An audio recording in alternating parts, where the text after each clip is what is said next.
Que el Señor le bendiga, amada iglesia. Damos gracias a nuestro Dios porque nos ha traído con bien a esta casa que es santa. Quiero invitarles, hermanos, a que busquen en sus Biblias la primera carta a Timoteo, capítulo 4. Primera carta a Timoteo, capítulo 4.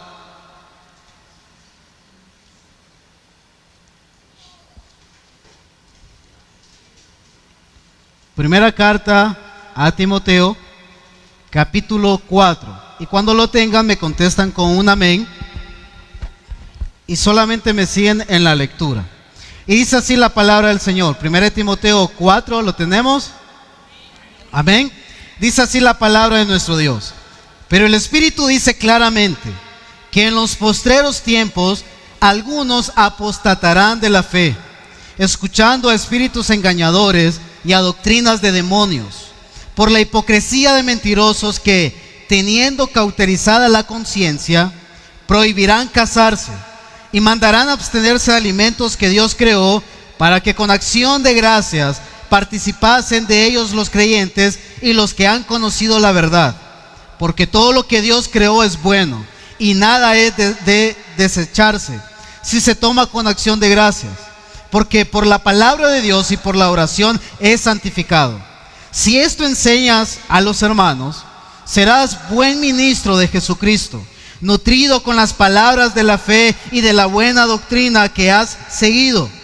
Desecha las fábulas profanas y de viejas, ejercítate para la piedad, porque el ejercicio corporal para poco es provechoso, pero la piedad para todo aprovecha, pues tiene promesa de esta vida presente y de la venidera. Palabra fiel es esta y digna de ser recibida por todos, que por esto mismo trabajamos y sufrimos oprobios y pureza. Entre tanto que voy, ocúpate en la que en los postreros tiempos algunos apostatarán de la fe, escuchando doctrinas engañosas. Esto nos recuerda que no todo lo que parece cristiano es fiel a Cristo, y que existe una falsa espiritualidad que puede apartar a las almas de nuestro Señor Jesucristo. Pero este capítulo no solo advierte del peligro, también muestra el camino de la fidelidad, permanecer en la verdad, vivir en la verdadera piedad y perseverar en el Evangelio. Si nosotros tuviéramos la idea de resumir lo que acabamos de leer en una sola idea, hermanos, sería esta: en medio de tantas enseñanzas engañosas, la iglesia de Cristo está llamada a mantenerse firme en la verdad, no por su propia fuerza ni por aparentar ser espiritual, sino por medio de la palabra de Dios, una vida que agrada al Señor y la constancia en el Evangelio. Oremos. Padre Celestial, venimos delante de tu presencia, Señor, agradecidos, Señor, por darnos el privilegio de predicar tu palabra, Señor. Abre nuestros oídos, abre nuestros ojos y transforma a través de la palabra y la predicación de tu palabra la vida de aquellos que tú salvarás en esta mañana. Asimismo, Señor, a los que nosotros ya somos salvos, Padre, exhorta, consuela, y Padre bendito, que sea de bendición esta palabra para todos nosotros. Oramos en el nombre de Jesús. Amén y amén. El tema que les vengo a compartir, hermanos, lo titulé: permanece en la verdad en medio del engaño. Permanece en la verdad en medio del engaño. Y veremos dos llamados que Pablo le hace a Timoteo y que Dios nos hace a nosotros como iglesia para permanecer en la verdad ante el engaño. El primer llamado que Dios nos hace a nosotros como iglesia es este: debemos permanecer alertas ante el engaño. Pablo le dice a Timoteo: Timoteo, debes permanecer alerta ante el engaño. Los primeros 5 versículos, hermanos, Pablo comienza con palabras directas y dice así: el Espíritu Santo dice claramente. Desde el inicio, el apóstol quiere que Timoteo y la iglesia entiendan que esto no es una opinión pasajera. Pablo no le está diciendo: mira, yo te voy a comentar esto, es una opinión mía. No le dice eso, hermanos. Tampoco le dice: no quiero que te preocupes tan exageradamente. Pablo le dice, esta es una advertencia a Timoteo de parte del Espíritu Santo para ti y para la iglesia. La amenaza es real, el peligro es serio y la iglesia debe escuchar. Vea lo que dice el texto, verso 1. Pero el Espíritu dice claramente que en los postreros tiempos algunos apostatarán de la fe, escuchando a espíritus engañadores y a doctrinas de demonios. Esa palabra que nos llama la atención, apostatar, apostasía, ¿qué significa la apostasía? Bueno, hermanos, en términos generales y prácticos, la apostasía es dejar la fe y enseñar lo que contradice la fe. Eso es la apostasía, dejar la fe y enseñar lo que contradice la fe. Pablo, en los primeros 5 versículos, identifica las características de los maestros apóstatas. Vean lo que Pablo le está diciendo aquí a Timoteo. Este es un peligro serio. Vienen engañadores, pero te daré las características de ellos. En primer lugar, son aquellos que abandonan la fe. En segundo lugar, son aquellos que seguirán espíritus engañosos. Y en tercer lugar, la característica de un maestro apóstata es que van a predicar doctrinas diabólicas. Esto nos recuerda, hermanos, que detrás de la falsa enseñanza no hay nada inocente. La lucha de la iglesia no se basa en una discusión de ideas. Es una batalla espiritual. Escuche bien, usted y yo estamos en una batalla espiritual. No es una lucha de ideas, no es una lucha de conceptos, es una batalla real que Satanás está como león rugiente buscando a quien devorar, y él anda buscando a quién va a abandonar la fe y va a seguir a espíritus engañadores y va a predicar doctrinas de demonios. El punto aquí, hermanos, es más profundo de lo que parece. Pablo no solamente enseña que los apóstatas van a prohibir casarse. Pablo no dice aquí que solamente aquellos apóstatas van a basarse en que van a mandar a abstenerse de alimentos. Aquí la idea es más profunda, hermanos. El hombre convierte sus propias reglas en medidas de santidad. Y cuando eso pasa, hermanos, están invadiendo, por así decirlo, el lugar que le pertenece a la santidad de Dios. Cuando el hombre convierte sus propias reglas en reglas y mandamientos divinos, está invadiendo lo que le pertenece a Dios y está ante una distorsión del culto verdadero. ¿Qué significa eso, hermanos? Nosotros hemos sido llamados y convocados por el Espíritu Santo a este lugar, a rendirle homenaje, a escuchar su palabra, a exaltarle públicamente. Pero los apóstatas van a enseñar doctrinas y falsas enseñanzas de que el centro del culto somos nosotros.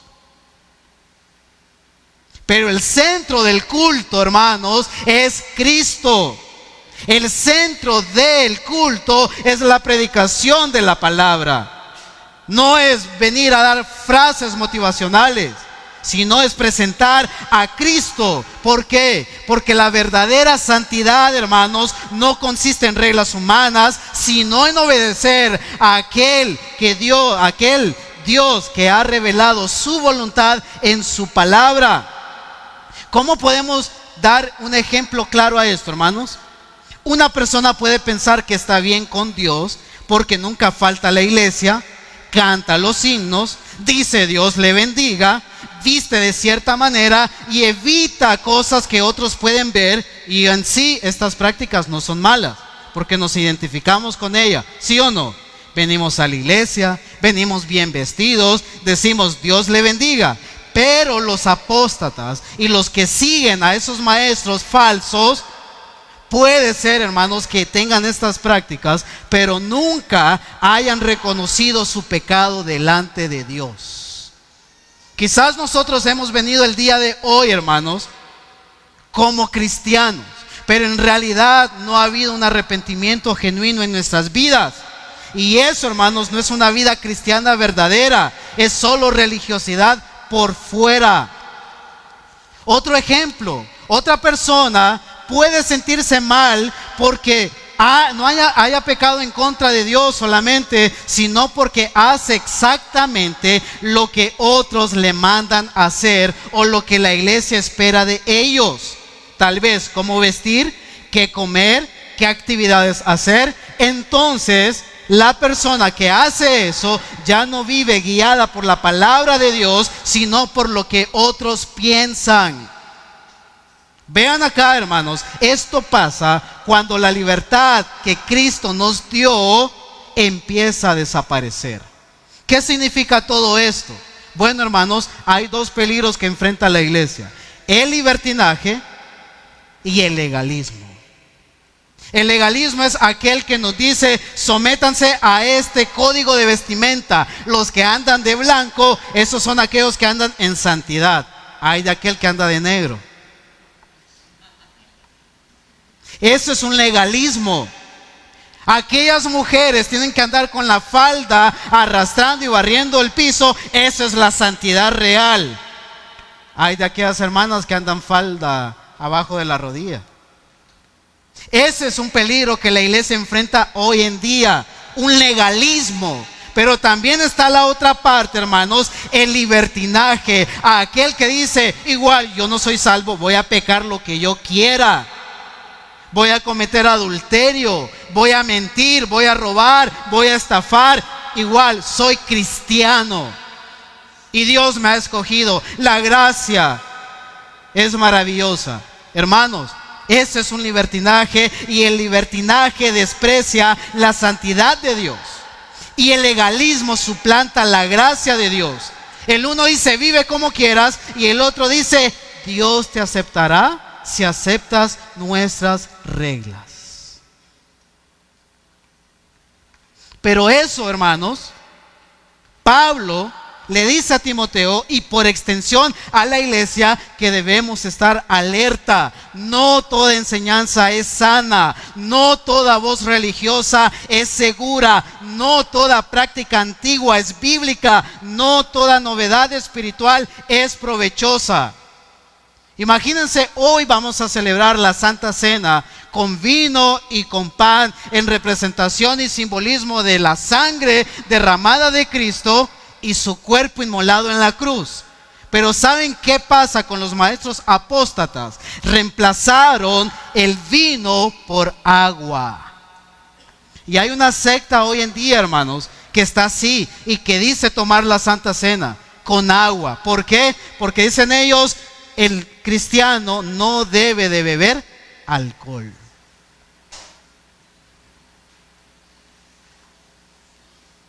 Y dicen: en los tiempos de Cristo no se tomaba agua porque no era tan pura, sino que se tomaba el vino como opción. ¿Creen eso, hermanos? ¿Es que acaso la sangre es clarita? El vino representa la sangre derramada de Cristo en la cruz. No es que somos alcohólicos, sino que estamos tomando nosotros lo que Cristo padeció por amor a nosotros, hermanos. Pero los apóstatas enseñan que hay que tomar agua y pan. Otros enseñan que no hay que casarse. ¿Por qué? Porque el matrimonio es del diablo. Hermanos, el matrimonio es una institución por Dios. Pero Pablo dice aquí: muchos apóstatas enseñarán a abstenerse de alimentos y van a prohibir casarse. Por eso Pablo le dice: Timoteo, debes estar alerta ante este engaño. Iglesia, nosotros necesitamos oír esto en nuestro tiempo, porque vivimos rodeados de engaño. No solo en el mundo, sino también en la iglesia. Hay iglesias donde Cristo apenas es anunciado, pero las reglas del grupo sí son enfatizadas. Hay ambientes donde la apariencia externa se cuida mucho, pero el evangelio de la gracia se predica poco. Hay personas que han aprendido a comportarse como cristianas, pero nunca han sido llevadas a confiar como pecadores en Cristo. Y el llamado es esto: permanezcan alerta ante el engaño. Pablo le dice a Timoteo: Timoteo, en los tiempos postreros, los tiempos que vienen, los tiempos peligrosos, habrá personas que hablarán de pureza, orden, santidad y compromiso, pero en realidad estarán imponiendo cargas que Dios no mandó. Harán sentir culpables a otros lo que Dios no permitió. Y llamarán espiritual a aquellos que siguen reglas humanas y así reemplazan la santidad y la suficiencia en Cristo. Y esto es claro, hermanos, y eso lo estamos viviendo cada uno de nosotros. Pero el llamado que Pablo le hace a Timoteo aquí es: permanece alerta ante ese engaño. El segundo llamado, hermanos, que Pablo nos llama es que nos dice: debemos permanecer fieles en la piedad. Debemos permanecer fieles en la piedad. Vean el verso 6.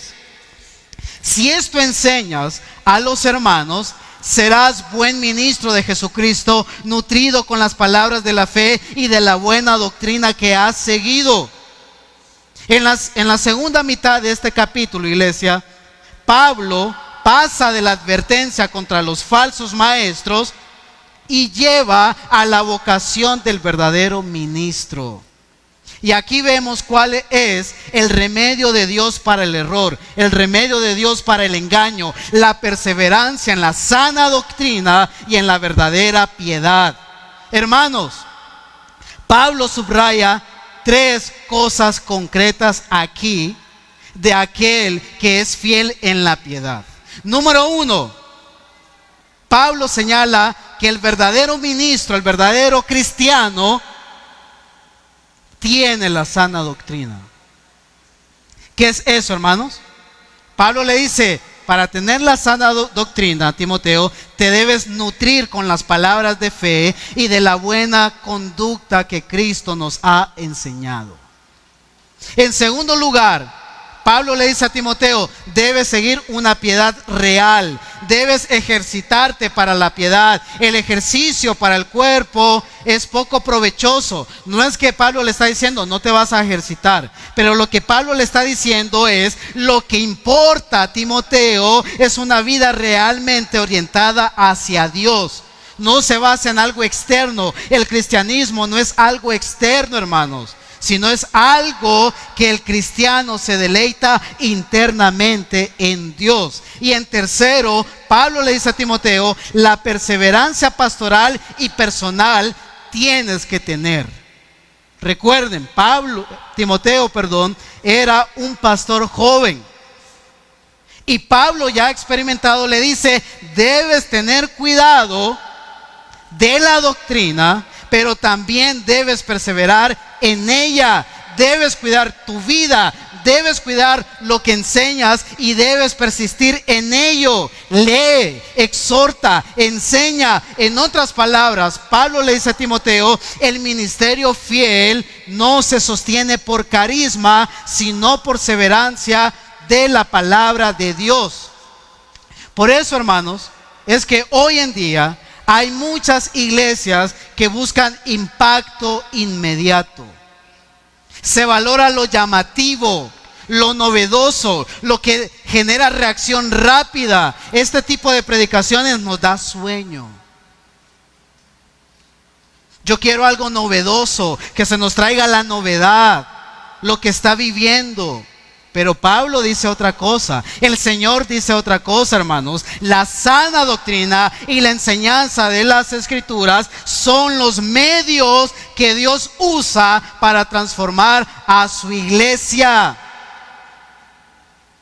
Otro ejemplo, Una persona puede pensar que crecer espiritualmente consiste en escuchar siempre algo nuevo, algo más profundo, algo más fuerte. Yo necesito algo más profundo. Pero no se somete a aquel que dice: ama a Dios sobre todas las cosas y ama a tu prójimo como a ti mismo. Queremos escuchar novedad, queremos escuchar qué son esas doctrinas diabólicas. Queremos pensar que Pablo estaba diciendo: vendrá un misticismo, vendrán, se aparecerán demonios. No, hermanos, en las doctrinas demoníacas son esa. La sana doctrina aburre. Las doctrinas de demonios son esas: no tomen vino, es para los alcohólicos, tomen agua. Las doctrinas de los demonios dicen: no se casen. Ese es un don, hermanos. Aquel que no se va a casar es un don que Dios le dio. Pero aquellos que no tienen ese don, hermanos, tienen y deben casarse. Las doctrinas de demonios son esas. Son aquellas que nos dicen: hay algo nuevo acá. Dios me ha dicho.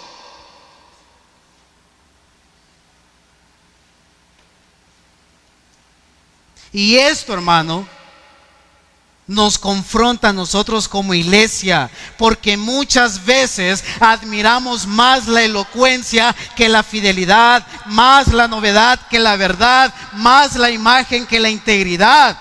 Es tan fácil venir y caminar de aquí para allá, y es lo que amamos, la elocuencia. Ay no, hoy la predicación estuvo aburrida. Hoy no sentí el Espíritu Santo. Hoy solo me dieron datos históricos.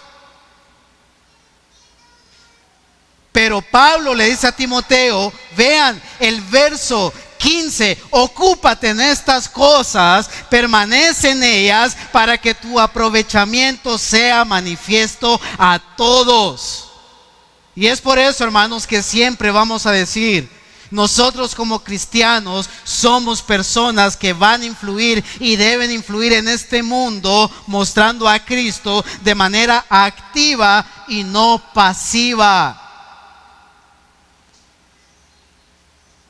Y esto debemos entender: el Señor edifica a su pueblo por medios sencillos y poderosos. ¿Cuáles son esos medios sencillos y poderosos? La predicación de su palabra, la lectura de su palabra, la oración, su verdad, su gracia y una vida moldeada por todo esto. Por eso el llamado de Pablo a Timoteo es: permanece fiel en la piedad, no en una piedad inventada por hombres, sino en la piedad que brota de la sana doctrina, no en una religión de apariencias, sino una vida centrada en Cristo, humilde, perseverante y gobernada por las Escrituras. Pregunto, iglesia, ¿tenemos esas características? ¿Somos humildes? ¿Somos perseverantes? ¿O en medio de la prueba vamos a salir corriendo? En medio del dolor, en medio de la crisis, en medio del caos, ¿vamos a dejar de orar? Por eso Pablo le dice a Timoteo: ocúpate en esto, Timoteo, para que tu aprovechamiento sea manifiesto a todos. Y es por eso, hermanos, que termino con esto. 1 Timoteo 4 nos enseña que la iglesia vive en medio del engaño, pero no ha sido dejada indefensa. El Espíritu advirtió del peligro y el mismo Dios nos dio su remedio en su palabra. Por eso, la respuesta del creyente y de la iglesia no es el temor, no es el orgullo, no es el endurecimiento religioso. La respuesta es esta: permanece fiel ante el engaño, permanece fiel en la piedad. Y este capítulo no nos llama a salvarnos por disciplina, sino a perseverar en la verdad del Evangelio de Cristo, quien es el único Señor y Salvador de la iglesia. Solo en Él, hermanos, encontramos descanso. Solo en Cristo encontramos paz. Solo en Cristo hay bendición. Solo en Cristo hay santidad. Solo en Cristo hay familias unidas. Solo en Cristo está la mortificación del pecado. Solo en Cristo hay una vida transformada. Solo en Cristo hay una vida plena que podemos decir abiertamente a este mundo que Cristo reina. Solamente en Cristo. Necesitamos más verdad con gracia. No necesitamos aparentar ser más espirituales. Necesitamos, hermanos, permanecer en la palabra del Dios viviente.